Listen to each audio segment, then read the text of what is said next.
Hello everyone, it's me JP from UniqueTutorials. Today in this video I will show you how to transfer files wirelessly in between different devices without using any file sharing app. So without further more delay, let's begin. So yeah, I'm gonna use two different smartphones. So if you're using a computer, still the tricks will remain the same. So on one of your devices, just open any web browser and just visit to this website link anydrop.org and click on go. Now you will see here it will try to find out the nearby devices. So on your other devices, similarly just open any web browser and similarly open the similar website anydrop.org.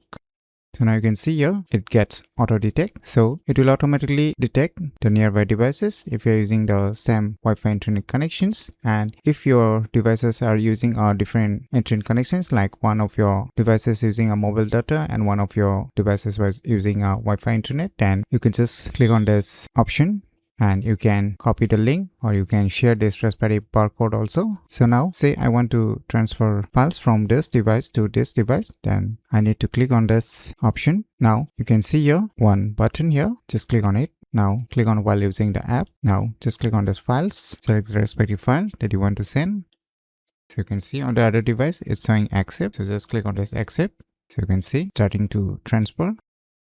So on the other device, you can see here download option. Just click on download to save it in your phone's internal storage.